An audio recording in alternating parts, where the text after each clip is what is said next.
हम कह रहे हैं कि मार्शल लॉ नाफिज कर दिया गया, डायरेक्ट मार्शल लॉ नाफिज कर दिया गया। अब उसकी नामंजूर नामंजूर माशाअल्लाह नामंजूर नामंजूर नामंजूर माशाअल्लाह नामंजूर माशाअल्लाह नामंजूर माशाअल्लाह नामंजूर। आपके खिलाफ खुली जंग होगी। मार्शल लॉ में फौजी अदालतें बनती हैं। इस कानून के तहत ये खुसूसी अदालतें बनाएंगे जिनको इन्होंने ट्रिब्यूनल्स का नाम दिया। उन ट्रिब्यूनल्स में जिन जजों को अपॉइंट किया जाए वो जजेस सुपीरियर जुडिशरी के साथ कंसल्टेशन के बगैर अपॉइंट होंगे।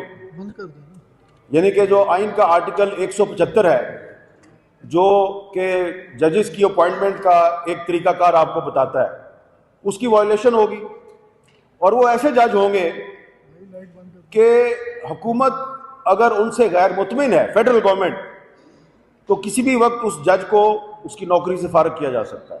ये दुनिया भर के 6 लाख से जो ज़्यादा सहाफ़ी हैं उनकी मुंतखब प्रेसिडेंट हैं। और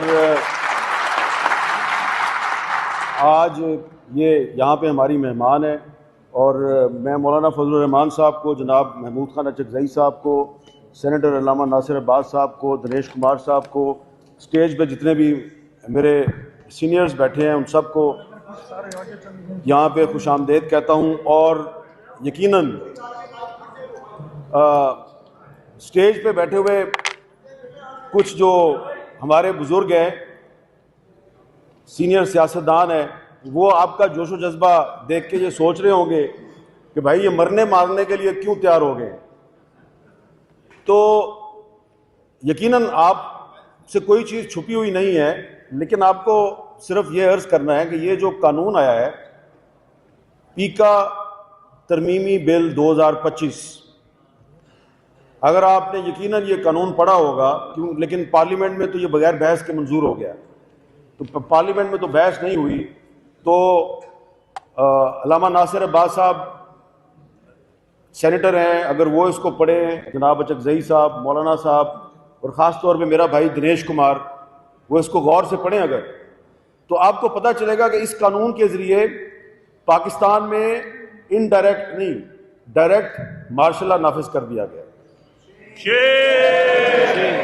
अब उसकी नामंजूर नामंजूर माशाअल्लाह नामंजूर नामंजूर नामंजूर माशाअल्लाह नामंजूर माशाअल्लाह नामंजूर माशाअल्लाह नामंजूर।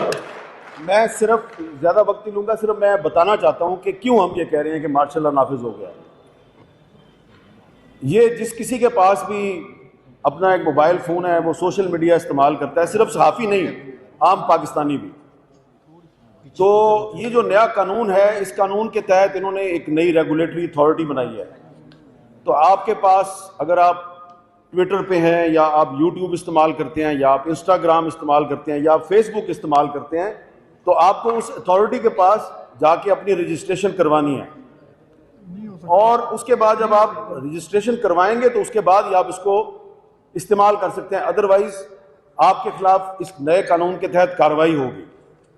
इसमें पहले जो कानून था उसके तहत कंप्लेन यानी कि शिकायत कुनिंदा सिर्फ वो बन सकता था जो डायरेक्टली अफेक्टेड है। मसलन अगर किसी ने मेरे बारे में झूठ बोला है, फेक न्यूज़ फैलाई है, तो मेरे पास ये राइट था कि मैं जो पिछला पीका कानून था उसके तहत मैं FIA के जाके दरख्वास्त दे सकता हूँ। नए कानून के तहत कोई भी कंप्लेनेंट बन सकता है। कोई भी का मतलब आप समझते हैं कि वो कोई भी जो है वो कौन होगा? वही होंगे जो सहाफ़ियों के घरों में घुस के उनको उठा के ले जाते हैं, सियासी कारकुनों को लापता करते हैं। तो ये हैं वो कोई भी।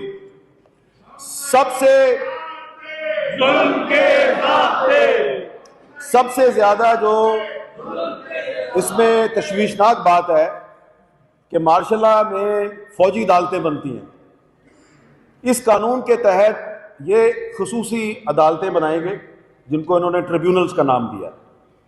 उन ट्रिब्यूनल्स में जिन जजों को अपॉइंट किया जाए वो जजेस सुपीरियर जुडिशरी के साथ कंसल्टेशन के बगैर अपॉइंट होंगे। यानी कि जो आइन का आर्टिकल 175 है जो कि जजेस की अपॉइंटमेंट का एक तरीकाकार आपको बताता है, उसकी वायलेशन होगी। और वो ऐसे जज होंगे कि हुकूमत अगर उनसे गैर मुतमिन है, फेडरल गवर्नमेंट, तो किसी भी वक्त उस जज को उसकी नौकरी से फारिग किया जा सकता है, क्योंकि वो 175 के तहत अपॉइंटमेंट नहीं हुई। तो जिस तरह जजेस को रिमूव करने का एक आईनी तरीकाकार है, वो उस तरह से रिमूव नहीं होंगे।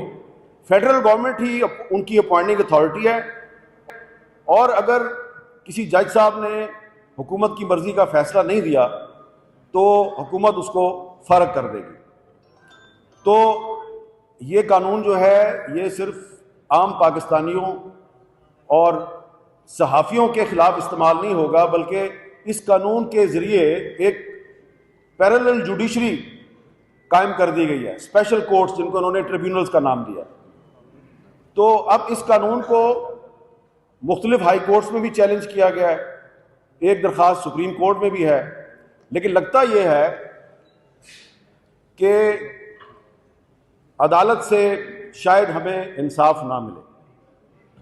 तो अगर अदालत से इंसाफ मिलने की हमें उम्मीद बहुत कम है, तो इसलिए फिर हम जो है वो पब्लिक फोरम्स पे जाके इस कानून की मजम्मत कर रहे हैं, और हम चाहते हैं कि इस कानून के खिलाफ पार्लियामेंट के अंदर और पार्लियामेंट के बाहर एक मुनज़्ज़म तहरीक चलाई जाए, क्योंकि ये जो कानून है ये न सिर्फ ये कि आईन पाकिस्तान के बहुत से जो आर्टिकल्स हैं उसकी खिलाफ वर्जी है, बल्कि ये पार्लियामेंट की भी तौहीन है, क्योंकि पार्लियामेंट में बगैर बहस के इसको मंजूर किया गया।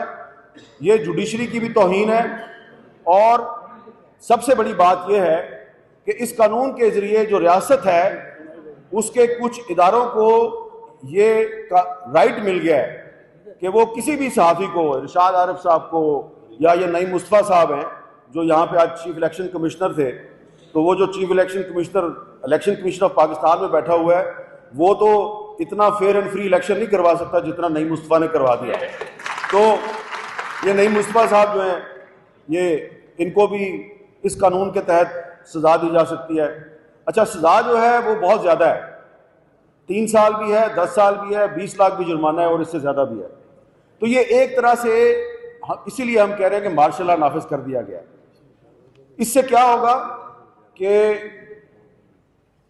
ये ज़रा आखिर में मैं एक बहुत काबिल गौर बात करने लगा हूँ कि जब पार्लियामेंट की भी कोई अहमियत नहीं रहेगी इस मुल्क में, जब जुडिशरी भी कंप्रोमाइज़ हो गई, ठीक है जी, और जमहूरियत और आइन से भी एतबार उठ गया क्योंकि गैर आइनी कानून है, तो फिर क्या होगा?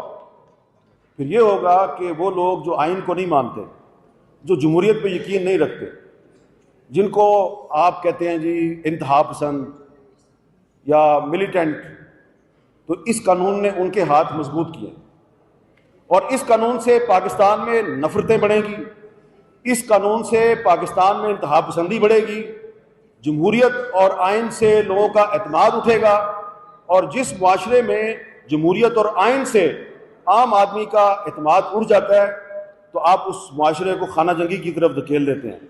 तो ये कानून जो है ये पाकिस्तान को खाना जंगी की तरफ धकेल रहा है। बज़ाहिर आप कहते हैं कि हमने तो फेक न्यूज़ के खिलाफ एक कानून बनाया, ये आपने फेक न्यूज़ के खिलाफ कानून नहीं बनाया, ये आपने पाकिस्तान के आज़ाद सहाफ़ियों और अपोजिशन के खिलाफ कानून बनाया है। आपका टारगेट अपोजिशन की एक पार्टी या 2-3 पार्टियां हो सकती हैं, लेकिन इस चक्कर में आपने पूरे पाकिस्तान को टारगेट बना लिया। तो इसलिए ये कानून और Islamic Republic of Pakistan can not को एग्जिस्ट, ये साथ साथ नहीं चल सकते। या तो आपको ये कानून वापस लेना होगा या फिर आपके खिलाफ खुली जंग होगी।